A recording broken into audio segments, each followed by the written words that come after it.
You see, Earl was like a failed burglar. Like he was one of these guys. Every time he went on a big job, he would just get arrested. So he was just like, he was more of an inmate than a burglar, but he was still a burglar. So I got Rick James, I got my burglar, and I got this other guy. I would say his name is Hector, but I'm not too sure. He was this Costa Rican guy that was being held by immigration. Pretty fucked up. It was like a Costa Rican, they grabbed him, and then they had him in Rikers waiting, and I think he had some other pending shit happening. Cool motherfucker. Like, no, that's all. So I had Hector, the fucking, the what they call the kid that was from Cuba, the fucking Elian Gonzalez. This was a 50-year-old Elian Gonzalez. This motherfucker, they wanted to send him back. It's fucked up. So anyway, so I got my 3 little motherfuckers. Then I had another motherfucker later. I'll tell you a story separate from him. But this motherfucker is actually, his name was Billy. But he was like, yeah, just call me Billy Joe. I'm like, I don't know why, motherfucker, you're black. I don't know if he got the memo, but Billy Joe's white. Whatever. How you doing, Billy Joe? So anyway, I'll tell you Billy Joe's story another day. Continuation of this one. So anyway, I'm there, whatever. And obviously I survived the fucking banana and the fucking milk. For lunch, let me tell you something. You ain't never seen a more sorry bologna sandwich in your life. So by now, I'm already to the point, not only joining the gang, I was like ready to fucking wear a bandana and represent. No joke. It was already like pathetic. Breakfast sucked. Lunch was hideous. And I was just like, I was just fucking angry. I mean, and also, you gotta understand something about Rikers Island, especially where I was at. Like some Rikers Islands area, like all cool and everything, and some areas are like, watch your fucking back. I was in the watch your back section, and there was these 2 motherfuckers. It was just, throughout the night, they were hopping from bunk to bunk, robbing motherfuckers. So basically, I just did the mathematics, like AMC. And I was like, yeah, I'm gonna have to deal with these motherfuckers probably about 2 or 3 days or whatever. No problem. So I put that on the Puerto Rican to-do list. So I'm there just hanging out. And as I'm on my bunk and everybody's telling me how they're innocent, because everybody fucking does it. We had another fucking guy come named Kenny, but I knew Kenny from the neighborhood, so he already knew me. He was like, yo, bro, they got you too? Like, dude, they got all of us. Kenny was a cool motherfucker. He used to get angry. Kenny was a funny motherfucker. When he was a kid, he used to get seizures, and his parents used to fucking like give him weed and fuck him up. Like, but it was not like regular weed. That's probably would be good for him. They were giving him shit that Kenny turned into a fucking monster. So anyway, Kenny threatened some people at a chicken place up on 125th with some big butcher knife, whatever. But other than that, he was a solid, still is a solid motherfucker.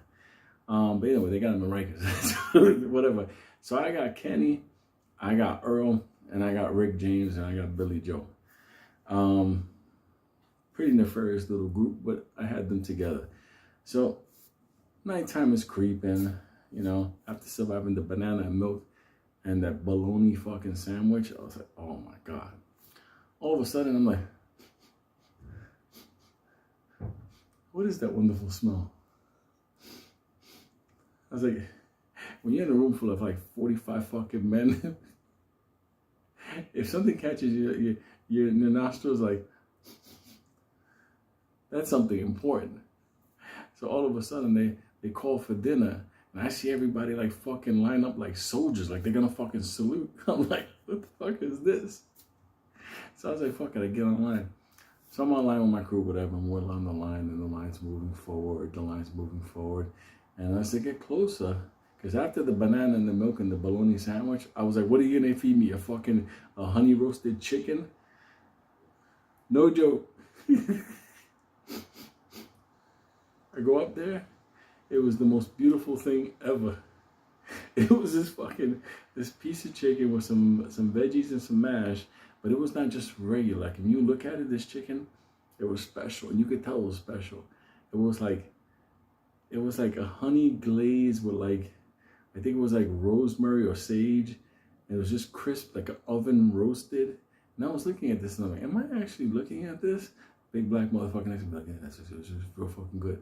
I was like, damn, and this motherfucker, he turned into fucking Yelp in 2 seconds. So I was like, fuck it, so I'll take this fucking chicken, whatever. after eating the fucking bananas and the bologna from fucking Pakistan. So I was like, fuck it, I eat this chicken. All of a sudden, me and my spork here. You ever try to eat a fucking piece of chicken with one spork? You're stabbing that motherfucker. Chicken's going like this, trying to move. But anyway, I'm eating this fucking chicken. And I'm like, Jesus Christ. This is the best fucking chicken I've ever eaten in my life. It just had like the herbs were just popping up at you. I'm like, this is worth going to jail for. I savored that motherfucker completely to the point where I was just like trying to figure out like what was the recipe. After I'm done fucking eating this chicken, I was fucking happy. I went back to my fucking bunk. And you know, listen, not for nothing. It's a fucking bunk, a thin ass blanket. People are sleeping on their Air Jordans for a pillow. Except for the Costa Rican. He had the fucking Air Tacos. You know those fucking Air Jordans that like all red and the stripe goes the other way?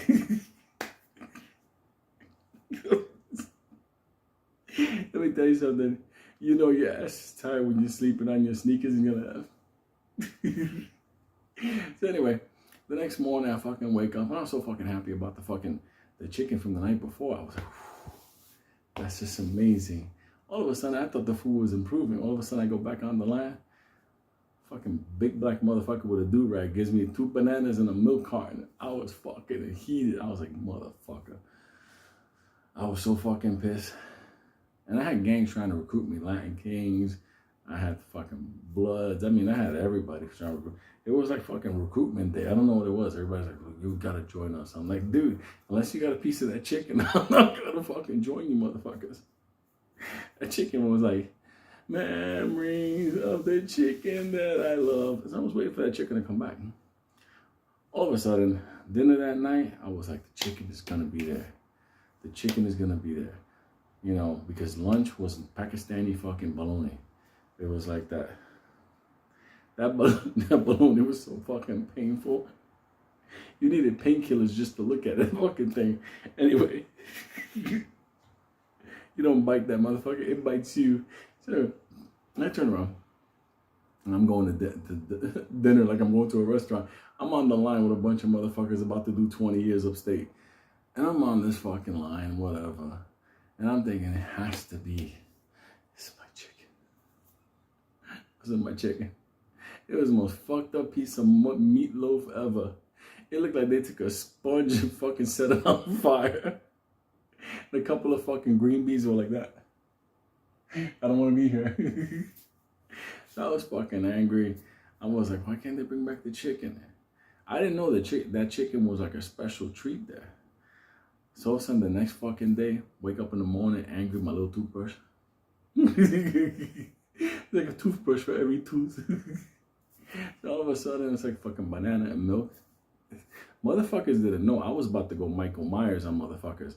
Like, no joke, you're getting closer and closer, and all of a sudden. And then they give you a pack of jelly. Like, what am I going to do with jelly? Put it in the milk and stir it? Or fucking put it on a banana? Either way, so I got a pack of jelly, 2 bananas, and a fucking milk carton. You can't make this shit up. Anyway, you wouldn't want to make motherfuckers diabetic. So I fucking sorry. Anyway, I fucking said that there too. Anyway, so here I am. I'm fucking just there, fucking with this fucking 2 bananas, whatever. Fucking lunch is that fucking Pakistani fucking bologna from death. I'm fucking angry. And I'm like, the fucking chicken gotta come back tonight. The fucking chicken has to come back. So all of a sudden, nighttime came and they handed out a tray full of fucking like these big chicken McNugget patties. These things were rough. And needed some bread or something. It's just like they handed this thing out, like no joke. So all of us had these fucking big patties of like this breaded chicken, whatever. I didn't know what the fuck to do with it. So all of a sudden we're trying to, eat it, and it's like, this thing needs like bread. You got a Puerto Rican. I'm gonna tell you something about Puerto Ricans. We turn everything into a sandwich. Just say. So I'm there talking to my crew, and I'm just like, you know something? Freeze. Somebody's gonna go have the chicken. Here's the deal. So I just told my guys, I said, you know something what this fucking needs? We need some fucking bread. At least we can make it into a sandwich. And I started telling him, see, because it has a sandwich. At least it's a little bit more edible. It feels like a sandwich, whatever. So anyway, I was like fucking telling him how it could be. And we were all angry that the chicken hasn't come back. So all of a sudden, Earl gets up and he said, you know what, motherfucker? I'm a burglar. I'm going to go find us some bread. I was like, go ahead, motherfucker, Earl. You a burglar. When he walked away, I said, yeah, he's a burglar. I go on. That motherfucker's going to do time. Bye, Earl. So all of a sudden, Earl breaks out. And we got these chicken patties. We don't know what the fuck to do with them. So we're hanging out. We're waiting. And we're just chilling there. And the too nefarious motherfuckers keep robbing people bunk from bunk. You know when you hear, get off me, stop. Don't take that. My mother gave that to me. I was like, that's fucked up. But they keep hopping over. And they keep coming over. So I'm like, I'm going to have to deal with these motherfuckers. But I'm thinking to myself, like, no joke. If I fuck these motherfuckers up, I'm going into solitaire. And I know that chicken is coming back. So I'm trying to like guesstimate, when is my chicken coming back and when am I going to vaporize these motherfuckers? So all of a sudden, I think it was like 2 or 3 days later, fucking we're chilling out by the fucking bunk, making fun of motherfuckers, cracking on motherfuckers' moms and stuff like that. That's what we're doing. My attorney's clearing everything up, whatever.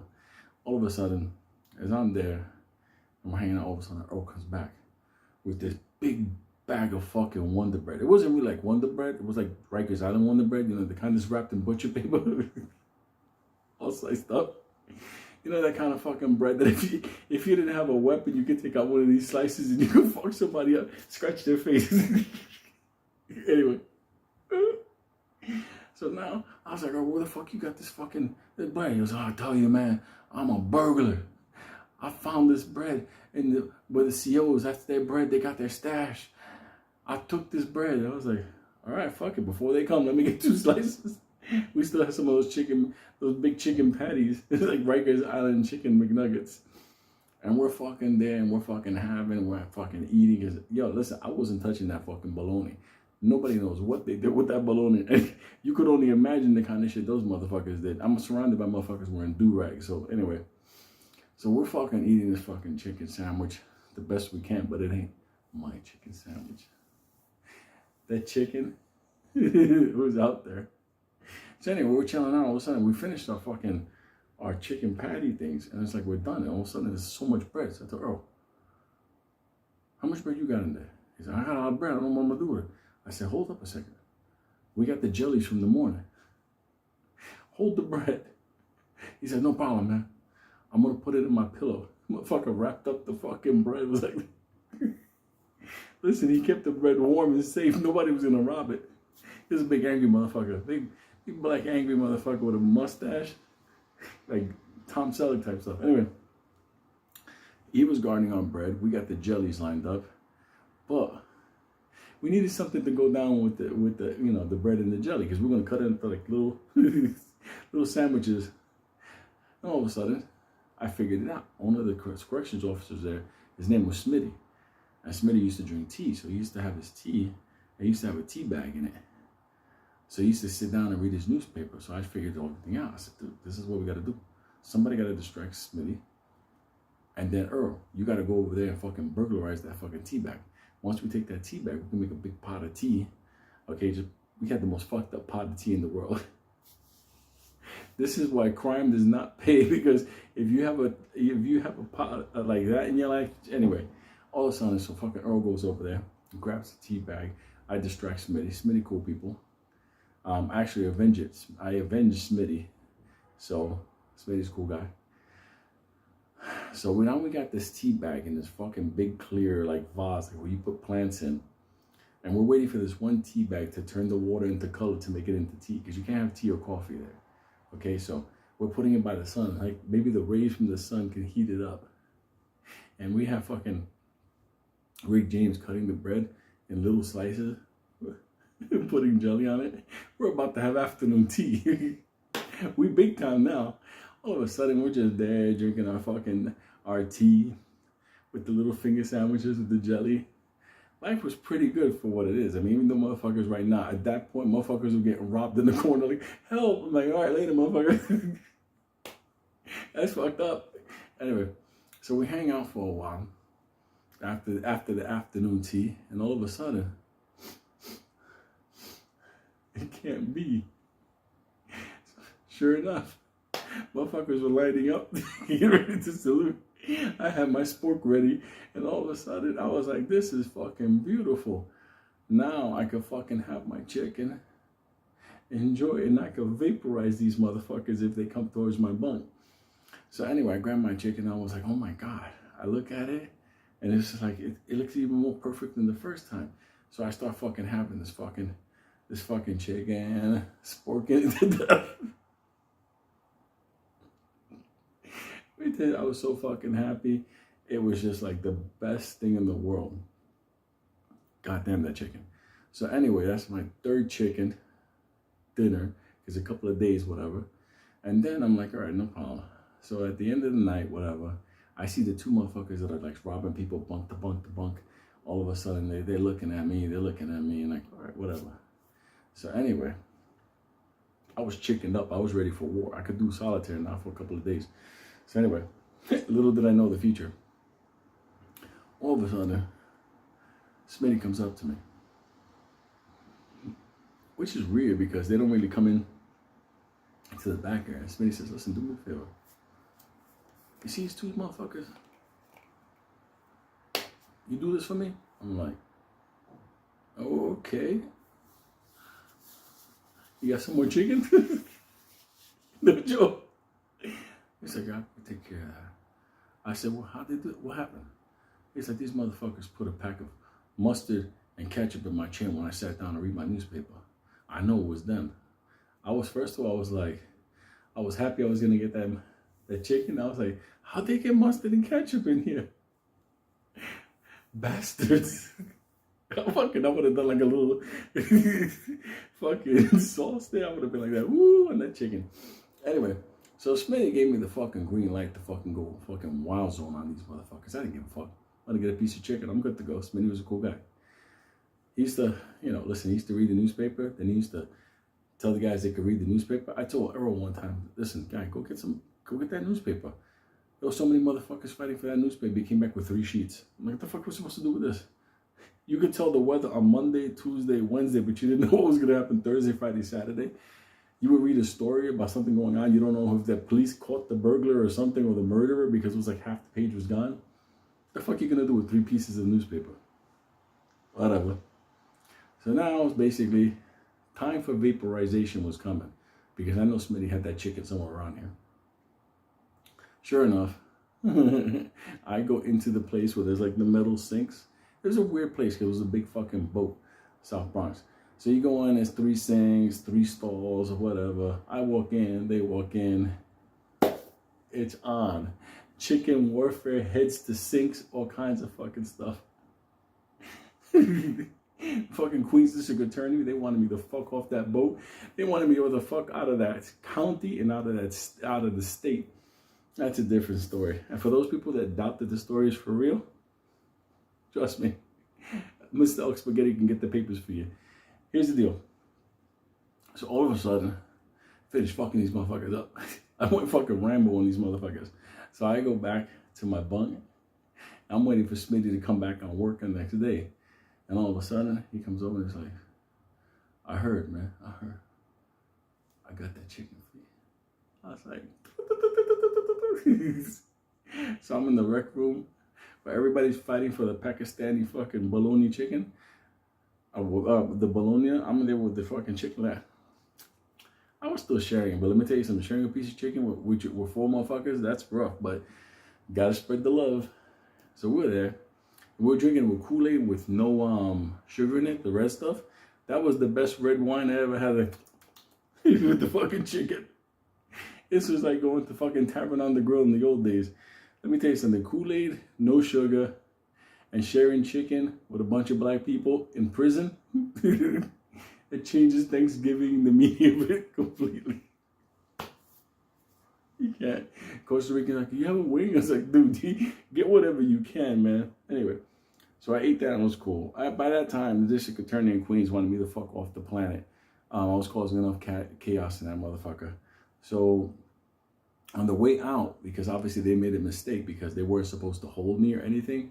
And obviously it was a kind of stupid thing. Actually, Hertz rent a car. I rented a car. I returned the car.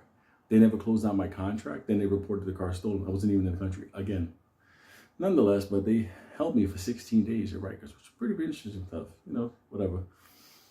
But on the way out, as I was being processed, because you got to go through a bunch of stages and shit, all of a sudden I'm downstairs in the cell. They're like, we're going to get you out. Don't worry. You weren't supposed to be here. We're going to process you out. You're going to be out before midnight. All of a sudden I hear, dinner time. I'm like, it can't be.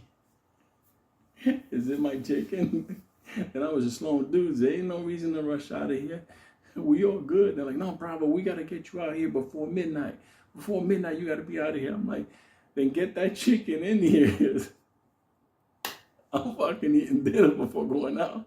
Chicken's whoops for dinner. All of a sudden, I'm like in the last cell before they put you outside and you're technically free, and then they kick you into the streets of the South Bronx. And that chicken comes over, and I fucking got my spork. I'm there. Fucking chewing on this fucking chicken. And I'm fucking just eating. All of a sudden, the CEO comes out and goes, what are you doing here? We got 15 minutes. I was like, dude, give me 10 minutes to digest this fucking beautiful dinner, and I'll be out of here in 2 seconds. Let me tell you something. After I was done with that chicken, I was like, hi, chicken. It put me out through this rolling door and spit me into the South Bronx in the middle of the night. Hunts Point. Me and this other fat Puerto Rican kid had to fucking go all the way to the other side to get the bus to go down to Manhattan. Pretty fucked up. You know what we were talking about on the way down? How do you think they cooked that chicken? Like, for real, like, was it honey on it? Like, I was like, oh my God, that is the infamous Rikers Island chicken story. Like, no joke. If you're ever going to catch a misdemeanor and do a couple of days, or maybe a felony waiting for your court date, Rikers Island, the boat, that chicken, you saw motherfuckers fixing their clothes, getting ready to grab that chicken.